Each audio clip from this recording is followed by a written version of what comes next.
भंडारी जी, आज कांशीराम जी की पुण्यतिथि है। आज जो कारवां चलाया था कांशीराम जी ने, क्या वो चल रहा है बीएसपी में? देखिए, ये निश्चित रूप से प्रश्न आपका वाजिब है कि मान्यवर कांशीराम साहब जाने के बाद में बीएसपी में क्या वो कारवां चल रहा है। निश्चित रूप से उस गति से या उस प्रणाली से नहीं चल रहा है, चल तो रहा है, लेकिन मैं उस कारवां से बहुत ज़्यादा खुश नहीं हूँ, क्योंकि लगातार परिणाम थोड़े से हमारे पक्ष में नहीं आ रहे हैं। जो हम सोच रहे हैं वैसा नहीं हो पा रहा है। उसके लिए ये ज़रूरी है कि हम ये कहें कि कारवां यहाँ कांशीराम साहब के हिसाब से चल रहा है या नहीं चल रहा, लेकिन जो विरोधी लोग हैं वो कहीं हद तक ताकतवर ज़्यादा हुए हैं। उन्होंने वही है कि पैसा, मीडिया, माफिया, ये सारा कब्जा उन्होंने पूरी तरह से कर रखा है और सरकारी तंत्र का पूरा दुरुपयोग किया हुआ है।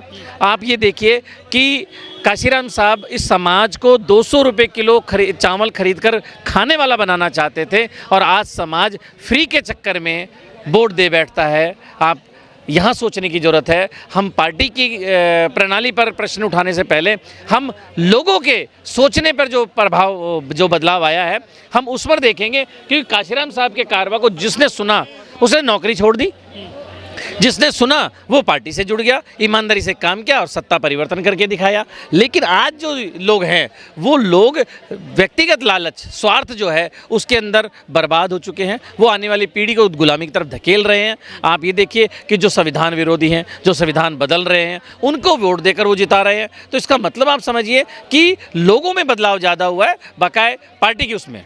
सर, 2012 के बाद से बीएसपी लगातार चुनाव हार रही है। 12 साल हो गए हैं चुनाव हारते हारते बीएसपी को कांशीराम जी के जाने के बाद में। ये निश्चित रूप से है। और अगर जब आप आंकलन लगाएंगे तो 2007 और 2012 का पूर्ण बहुमत की सरकार इन्होंने चलाई है। और आज आपको पता है कि आज हम 18वीं पुण्यतिथि पर हैं।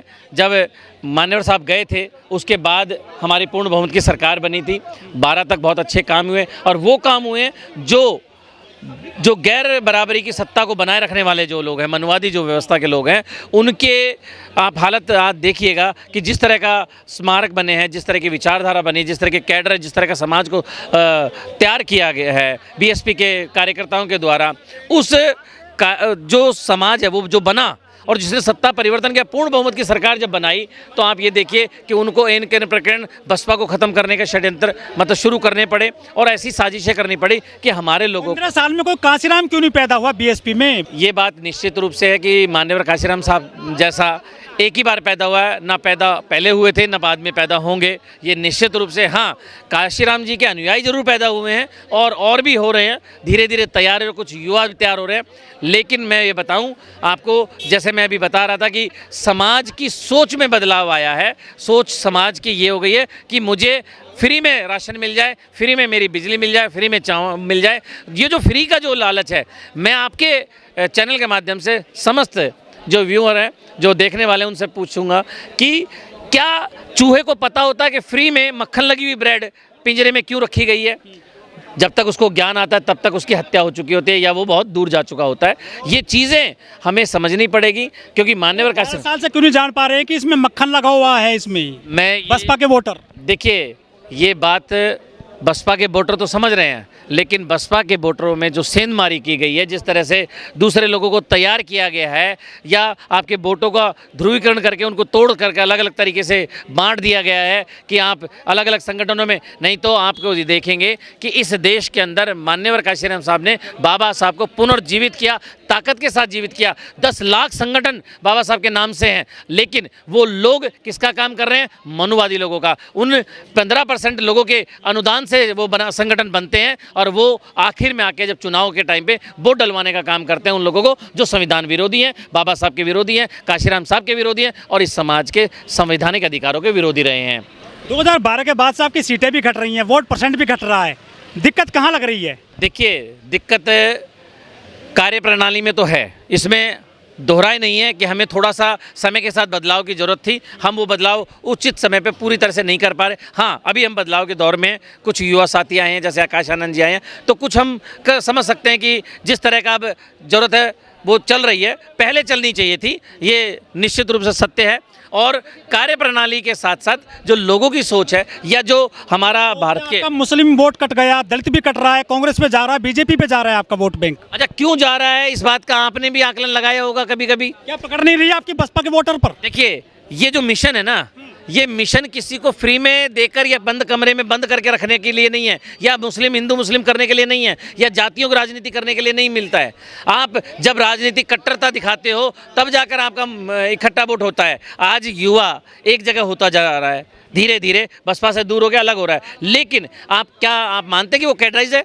जब कैडराइज नहीं होता है तो दूसरे समाज के साथ दुश्मनियां पैदा हो जाती हैं। जैसे कट्टरता, जैसे हिंदू मुस्लिम, आज इस देश में राजनीति ऐसी गंदी कर दी गई है कि आज आप गैर मुस्लिम हैं, आज मैं और आप टोपी लगाकर जाएं तो एक गाय को अपने घर से दूसरे घर ले जाऊं तो मैं सुरक्षित और आप सुरक्षित नहीं जा पाते हैं। ये आज बहुत गंदी जिस तरह नफरत की राजनीति हो गई है। इसी तरीके से स्वार्थ की राजनीति ने जन्म लिया है। जो नौकरी पेशा वर्ग था, जिसको माननीय काशीराम साहब ने नालायकों को लायक बनाया था बाम सेव के माध्यम से, लोगों ने उन्हीं के अंदर सेंधमारी करके बाम सेव का बेड़ा गर्क करके रख दिया, बाम सेव को टुकड़े कर दिए, बाम सेव में लालच दे दी कि तुझे मैं ट्रांसफर करा दूंगा, चल मेरे बीजेपी के नेता, चल कांग्रेस के। तो ये जो चीज़ें की गई हैं हमारे अच्छे बुद्धिजीवी वर्ग को जो अलग बिखरे के जिस तरह से वोटों का ध्रुवीकरण, बहन जी का पुतला फूंक देते हैं लोग आजकल आराम से कहीं भी। देखिए ये ऐसी लोग हैं, ये मैं आपकी बात मानता हूँ, ये वही समाज है जिन्होंने बाबा साहब के ऊपर भी पत्थर फेंके। दुश्मन हो गए हैं ये दलितों में। नहीं, ये स्वार्थ के लोग हैं, जो व्यक्तिगत स्वार्थ हैं, और ये आरएसएस से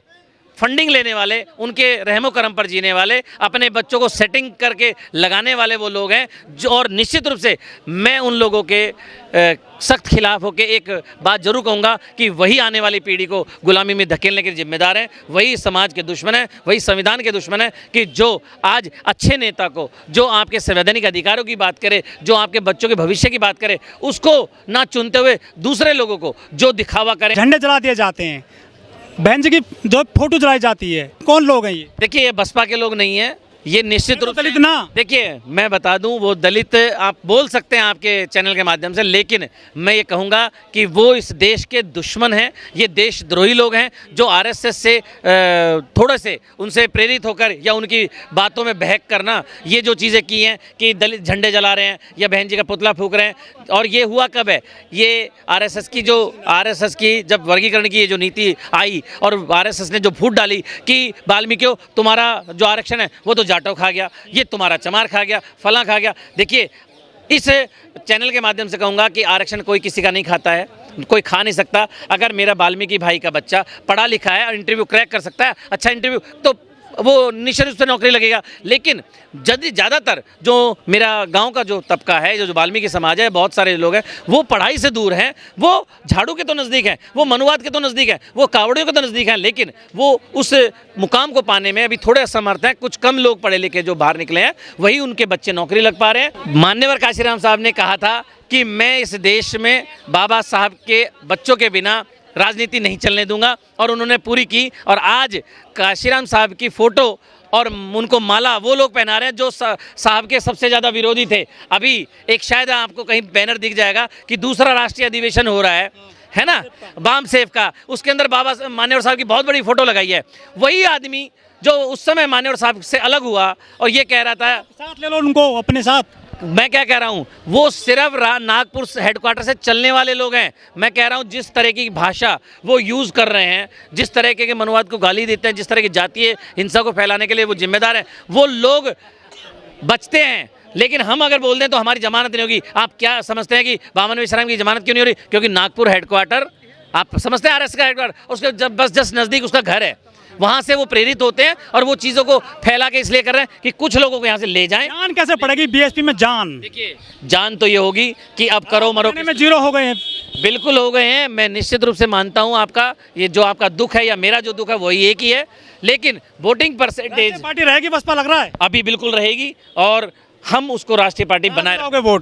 वोट तो होंगे, कहीं बिकते नहीं है जी, वोट तैयार होते हैं और वोट तैयार किए जाएंगे। काम नहीं कर रहे हो? जी नहीं, शुरू किया है काम और आगे भी काम होगा। निश्चित रूप से आपको बदलाव नजर आएगा। अभी आने वाले जो 3 विधानसभा चुनाव आएंगे उसके अंदर आप एक पार्षद भी नहीं है, कहाँ आएगा? जी ऐसा है, आप कह सकते हैं। जिनके नहीं हैं क्या उनके बिजली पानी में वोट गया आपका? मैं वही कहना चाह रहा हूं कि जो जनता फ्री के चक्कर में रहेगी वो वोट की कीमत नहीं समझ रही है। भूल गए बाबा साहब काशीराम जी का? देखिए जो मिशन भूले नहीं हैं लोग। कुछ जो नए लोग आए हैं वो अपने स्वार्थ के लिए, अपने मिशन के लिए और राजनीति को एक अलग, इन जो मनवादी पार्टियां इन्होंने एक अलग तरीके का आयाम बना दिया जिसमें राजनीति खत्म होती जा रही है देश में। जी नहीं हो रही है। किसने कह दिया आज की भीड़ जाके देख लीजिए। टीएम बनाओगे बहन जी को? जी ऐसा है कि ये निश्चित रूप से जिस दिन उन जो संकीर्ण विचारधारा के जो लोग हैं, जो जातिवादी लोग हैं, जिस दिन उनका यहाँ से वो ढक्कन खुलेगा, जिनकी सोच खुलेगी कि इस देश की अगर कोई सर्वमान्य सर्व समाज के अगर कोई नेता है तो बहन जी हैं, जिन्होंने सबके लिए काम करके दिखाया बिना गाली देते हैं लोग बाग। बिल्कुल देंगे, शैलजा को दे रहे थे ना जाट गाली हरियाणा में। बिल्कुल देंगे, बिल्कुल देंगे। पीएम कैसे बनेंगी वो? देखिए बिल्कुल बनेंगी। जातिवाद आपके साथ में? अरे हमारे साथ जातिवाद नहीं, इस देश में जातिवाद की, आतंकवाद से भी बड़ी समस्या है ना। और ये निश्चित रूप से मान्यवर साहब हटाना चाहते थे और उसको खत्म करके रहेंगे। हम लोग अब इस मिशन में लगे हुए हैं।